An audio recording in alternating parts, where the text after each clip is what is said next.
همو اسماعیل خسته نباشی.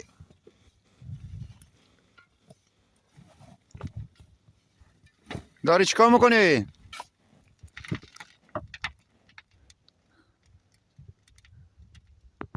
خاک مریضی؟ چیز همو اسماعیل الان دارین چیکار میکنی؟ سلام. ما خاک میریزیم. این لوله از جای عبدالآباد حوزنبار عبدالآباد خاک میریزیم تا ایسکا چیز جوین. ایسکوی جوین هم بذار نشون مردم بدیم. ایسکوی جوین پل راهن همینطور که میبینید. آده پول راهنو یک هفته این کار می‌نیم بالاخره. یا علی سلام. چند سالت علی؟ شغلت چیه؟ دامداری داری؟ گوسفند داره؟ خوبه.